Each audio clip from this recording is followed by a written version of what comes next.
తాకట్లో ఉన్న మీ బంగారాన్ని విడిపించి ఆ రోజు ఆన్లైన్ రేటుకి కొంటాం. Sharma gold company. పెళ్లంటే నూరేళ్ల పంట.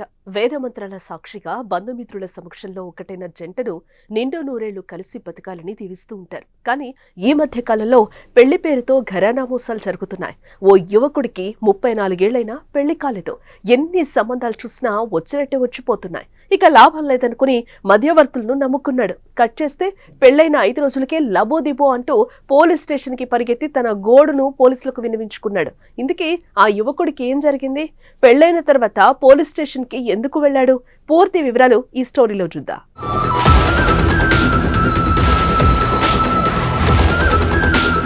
కర్ణాటకలోని గంగావతిలో స్థిరపడ్డ తెలుగు కుటుంబానికి చెందిన ఓ యువకుడికి 34 ఏళ్లొచ్చిన వివాహం కాలేదు.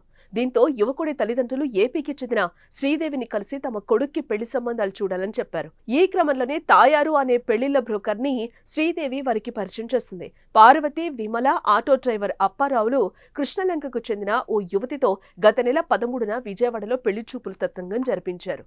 పెళ్లి కూతురు కుటుంబం ఇబ్బందుల్లో ఉంది. పెళ్లికి ముందే 3.5 లక్షలు వరుడి కుటుంబం వద్ద మధ్యవర్తి వసూలు చేశాడు.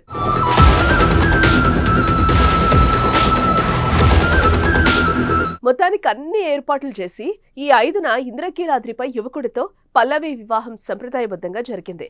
7న కర్ణాటకలోని గంగావతిలో నవదంపతుల రిసెప్షన్ గ్రాండ్ గా నిర్వహించారు. ఇక పల్లవి వెంట వచ్చిన ఆమె సోదరుడు హరీష్ పెళ్లి కొడుకును బావా అంటూ బాగా మచ్చిక చేసుకున్నాడు. అంతేకాదు తన తల్లి ఆరోగ్యం బాగలేదు, 50,000 రూపాయలు పెళ్లి కొడుకు వద్ద తీసుకుని అదృశ్యమయ్యాడు. మరోవైపు భర్తతో కాపురం చేయను, నాకు నచ్చలేదు అంటూ పల్లవి నిరాకరించింది. దీంతో పెళ్లి కొడుకు కుటుంబ సభ్యులకు అనుమానం వచ్చి పల్లవిని పట్టుకుని గట్టిగా నిలదీయడంతో అసలు విషయం చెప్పింది. మాది కర్ణాటక కొప్పల జిల్లా గంగావతి తాలూకా దేవీ క్యాంపు. ఇక్కడికి ఒక అమ్మాయి ఉందని ఫోటో పంపించారు. మేము చూస్తాకు వచ్చాము.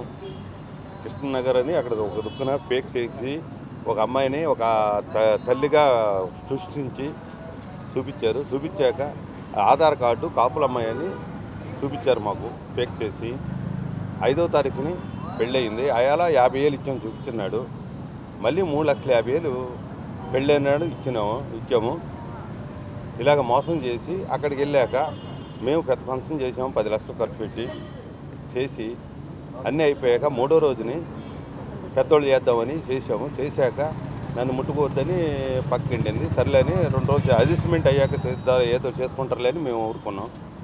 వెళ్ళిపోదామని ఎసుకోపోదామని చాలా ట్రై చేసింది. మేము అనుమానం వచ్చి అలాగే చూస్తూ ఉన్నాం. అందరూ కాపలా కాసుకుంటాను. ఒక కుర్రోడు వచ్చి అన్నగారని వచ్చాడు. ఆడు బోకరు ఒకడు వచ్చి ఆడు 3వ రోజున వచ్చేసాడు. ఇక్కడికి వచ్చేసాక 2 గంటలకి నాకు పెళ్ళయింది, 2 పిల్లలు ఉన్నారు, నా పిల్లలు ఏడుతున్నారు, నేను వెళ్ళిపోవాలి. 5 రోజులు బోకర్లో అగ్రిమెంట్కి నాకు 50,000 ఇచ్చారు. 2 తులాలు 3 తులాలు బంగారం వేస్తారు, అవి పట్టుకొచ్చేసుకుంటాను, పట్టుకొచ్చేసుకో, మేము తీసుకొచ్చేస్తాం నువ్వు రాలేకపోతే అని చెప్పారు.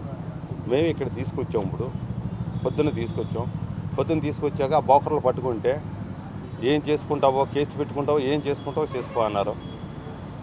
మేము దానికి కేసు మీడియాని కాకేసి మేము దీన్ని కొద్దిగా మాకు అన్యాయం జరగకుండా న్యాయం జరగాలని మేము చేసాం. మాకు అన్యాయం ఇంకోళ్ళకి అవ్వకూడదని మేము పోరాడుతున్నాం. దీన్ని కృష్ణలంక ఏరియా తీసుకొచ్చి అమ్మాయి ఉన్నంచి నుంచి మమ్మల్ని మోసం చేశారు బోకర్లందరూ కలిసి.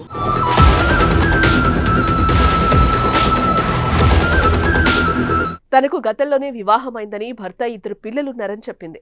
5 రోజులు పెళ్లి కూతురుగా నటిస్తే 50,000 ఇస్తామని తాయారు, పార్వతి, విమల, అప్పారావు చెబితే వారి మాటలు నమ్మి ఒప్పుకున్నానని తెలిపింది. కానీ వాళ్లు తనను కూడా మోసం చేశారని, ఒప్పుకున్న 50,000 కాకుండా 35,000 చేతిలో పెట్టి కనిపించకుండా పోయారని వాపోయింది. తన పేరు పల్లవి కాదని ఆమని అని చెప్పడంతో పెళ్లికొడుకు కుటుంబం షాక్ తిన్నారు. పెళ్లి పేరుతో తాము దారుణంగా మోసపోయినట్లు గ్రహించి బాధితుడు విజయవాడ కృష్ణలంక పోలీసులను ఆశ్రయించాడు. కేసు నమోదు చేసుకున్న పోలీసులు దర్యాప్తు చేస్తున్నామని చెప్పారు. ఈ సందర్భంగా పోలీసు అధికారి మాట్లాడుతూ పెళ్లి విషయంలో తొందర పనికిరాదని, ఇరు కుటుంబాల గురించి పూర్తిగా తెలుసుకున్న తర్వాత చేసుకోవాలని అన్నారు. దళారులను నమ్మి పెళ్లి పేరుతో మోసపోవద్దని సూచించారు.